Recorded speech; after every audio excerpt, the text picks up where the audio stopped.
Hey everybody, hope your day is going well. We are back with another reaction. I saw this video pop up onto my feed today, and I love to learn and I love to share this journey with everybody who's here. Thank you for being here, by the way.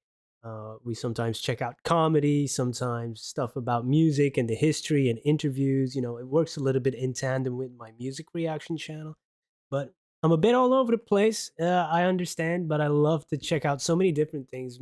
Many people have so many different interests, right? And this is definitely one of them. History, and this is ancient DNA finally revealing the real origin of the Black Death, which was one of the worst pandemics recorded in human history, right? I think in Europe, almost half the population died because of it. Very, very scary. I mean, like, could be even up to 60%. I'm not sure, but it's never really known where it really started. So I guess there's more evidence now that we now know. Let's find out. Devastating pandemics in human history, a cataclysm that has haunted our collective memory for centuries. A deadly, invisible killer swept across continents in the mid 14th century, leaving behind a world reshaped by grief and terror. It moved with terrifying speed, leaving millions of corpses, shattered families, and societies on the brink of collapse. Known as the Great Mortality, the Great Pestilence, and most enduringly, the Black Death, this mysterious plague killed an estimated 50 to 60% of Europe's population between 1347 and 1353. For over 600 years, scholars, scientists, and historians have been gripped by a single haunting question. Where did it all begin? What was the original Right. spark that ignited this world-altering inferno? The answer remained one of history's greatest and most chilling mysteries. And now, thanks to the convergence of 19th century archaeology, DNA science, and the work of a few determined researchers, we finally have an answer. The story does not begin in the plague pits of London or the panicked ports of Italy. It starts with a simple slab of stone in the mountains of Central Asia, etched with a single chilling word: pestilence. In the summer of 1880, Yo, the way he's building up this video is very good. The suspense, I didn't think I had to bring out my writing chops here, but he's really building it up really well. I love it's not a computerized AI voice and stuff. It's just a real person. Yeah, really great. a team of Russian archaeologists was conducting excavations at two small cemeteries near the village of Karadzhigach, close to the northern shores of Lake Issyk-Kul in what is now Kyrgyzstan. They unearthed the graves of a local community, a Nestorian Christian trading settlement that had thrived on a branch of the Silk Road. They uncovered dozens of stone-marked graves dated to the years 1338 and 1339, a crucial detail, as this was nearly a Right full around the decade time. before the Black Death was first recorded arriving in Europe. Among the So a gravestones decade was an before. inscription in ancient Syriac that read, "This is the tomb of the believer Sanmak. He died of pestilence." The word stood Wow. We're getting close to patient zero over here. Wow, that's incredible. out: pestilence. In medieval times, this was a vague but deeply ominous term, a catch-all for any horrific disease that could wipe out a community. The original archaeologists noted their findings, took records, and brought the skeletal remains back to Russia for storage. But then, like so many historical clues, the evidence was filed away and largely forgotten, sitting in the archives of a St. Petersburg museum for more than a century. In recent years, a medieval historian named Philip Slavin, based at the University of Stirling in Scotland, stumbled upon these old records while researching the economic and environmental history of the Black Death. He was struck by an anomaly in the data. He re examined the field notes, diaries, and maps from the 1886 excavation. He discovered that Sanmak was not alone. In just a 2-year span, from 1338 to 1339, over 118 individuals from this small trading community had died and been buried, with a large number of tombstones explicitly mentioning pestilence. This was not a coincidence. This was a massive, localized mortality crisis. He was almost 100% certain it was the beginning of the Black Death, but there was no way to prove Wow. it, at least not without DNA. A He had a hunch. He had a hunch, and an educated, opinion. Of course, that's amazing. How many answers to questions are residing in archives right now. You know, things, DNA that was discovered. Years before we actually had the science to investigate it. What other answers are are already in our possession. It's astounding to think about. Historian's conviction, however strong, is not scientific proof. To bridge that Right. gap, he would need to find a way to reach back across 8 centuries and test the very remains of the dead. Enter paleogeneticists at the Max Planck Institute for Evolutionary Anthropology in Germany.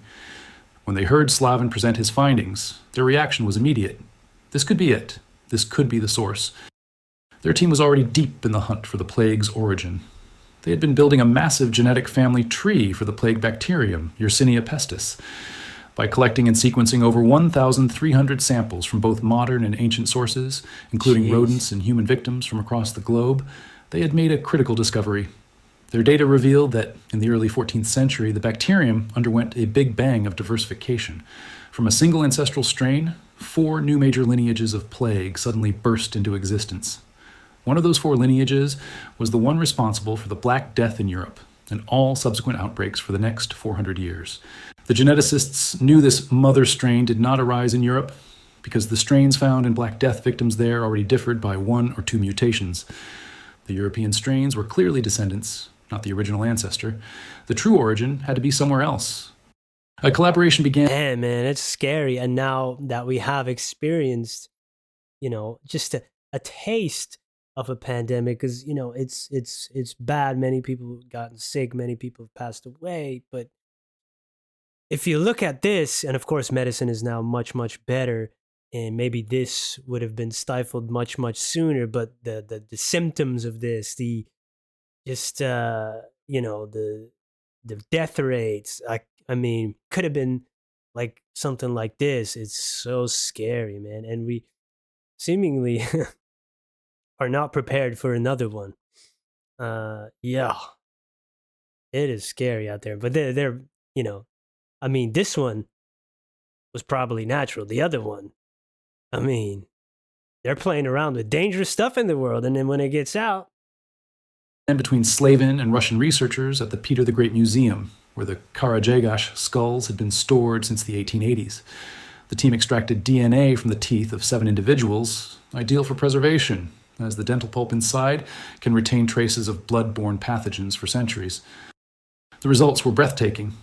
In the DNA extracted from 3 of the 7 individuals, they found the unmistakable genetic signature of Yersinia pestis. The team had its smoking gun. The pestilence of 1338 was, indeed, the plague. Even more stunning was what came next. After sequencing the ancient bacterium's full genome, they compared it to their global family tree of plague strains. What they found was a perfect match. The strain from the 1338 AD Kyrgyzstan victims was not just a plague strain, it was the ancestral strain. It sat at the exact point of origin for that Big Bang event. It was the mother of them all. They had found the ground zero of the Black Death. wow. With the time and place of origin now confirmed, the next question was how? How did this bacterium, living quietly in its animal hosts, suddenly leap into the human population with such deadly force? This is a process known as zoonotic spillover. The region around Lake Issyk-Kul, nestled in the Tian Shan Mountains, is a natural plague reservoir. This means the bacterium naturally and continuously circulates among vast populations of wild rodents, such as marmots, great gerbils, and voles. The researchers is a proposed that a scary sudden thought, change in man. climate, perhaps unusually warm and wet springs, caused the local vegetation to flourish. This, in turn, would have led to a population boom among the rodents. More rodents meant more fleas carrying Yersinia pestis. This crowded, thriving ecosystem created a perfect storm of opportunity for the bacterium to jump to a new host, the humans living and trading in the area. A marmot, hunted for its meat or fur, could have been the initial bridge. The final piece of the puzzle was the journey. How did this localized outbreak travel over 3,500 kilometers from a quiet mountain graveyard to the bustling ports of the Black Sea? That is a good question. Before we get to more of the video, because nowadays, we travel by plane. In a few hours, you're just halfway across the world, and the spreading of it is much, much faster. So if we had this strain, this bacteria, with our technology and fast travel today,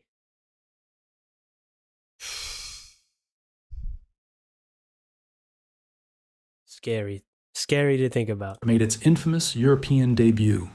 The graves themselves offered the final clues. Slavin's meticulous research noted that many of the people buried in Karajigach were interred with goods from far off lands, pearls from the Indian Ocean, coins from Iran, and other artifacts from across the Mediterranean. They were not isolated villagers, they were traders, part of the interconnected network of the Silk Road. Probably, their camel caravans, laden with goods, were traveling west. Hidden within the cargo or among the travelers' belongings were likely black rats, and on those rats were infected fleas. These caravans became vessels of contagion, carrying the plague from one settlement to the next, in a slow and invisible march of death across Central Asia. Eventually, this deadly chain reaction reached the Crimean Peninsula and the besieged port city of Kaffa in 1346.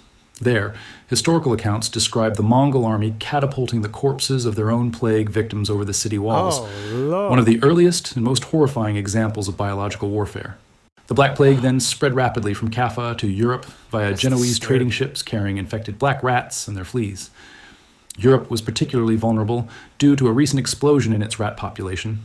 Densely populated and unsanitary medieval cities provided an ideal habitat for these rodents, creating perfect conditions for the disease to devastate the continent. This discovery transforms a forgotten cemetery in Kyrgyzstan into the epicenter of one of humanity's darkest chapters. It reveals how a microscopic bacterium, born in the rugged wilderness of Central Asia, altered the course of civilization. Thanks for watching. If you enjoyed, don't forget to like, subscribe, and explore more discoveries that continue to reshape our understanding of the world. The link to the original is in the description, if you want to check out this channel. Really well made video.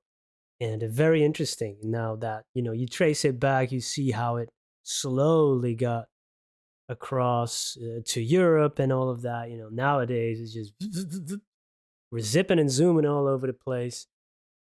Yeah, it's scary to think about. We are more hygienic, of course, than in medieval times. Well, some folks, but yeah, it's still we have faster methods of traveling, so faster methods of spreading these viruses and bacteria. Man, that was interesting. Little scary, little dark, but it's all part of history, which is super interesting. Thank you so much for being here. Hope you have a wonderful day. Goodbye.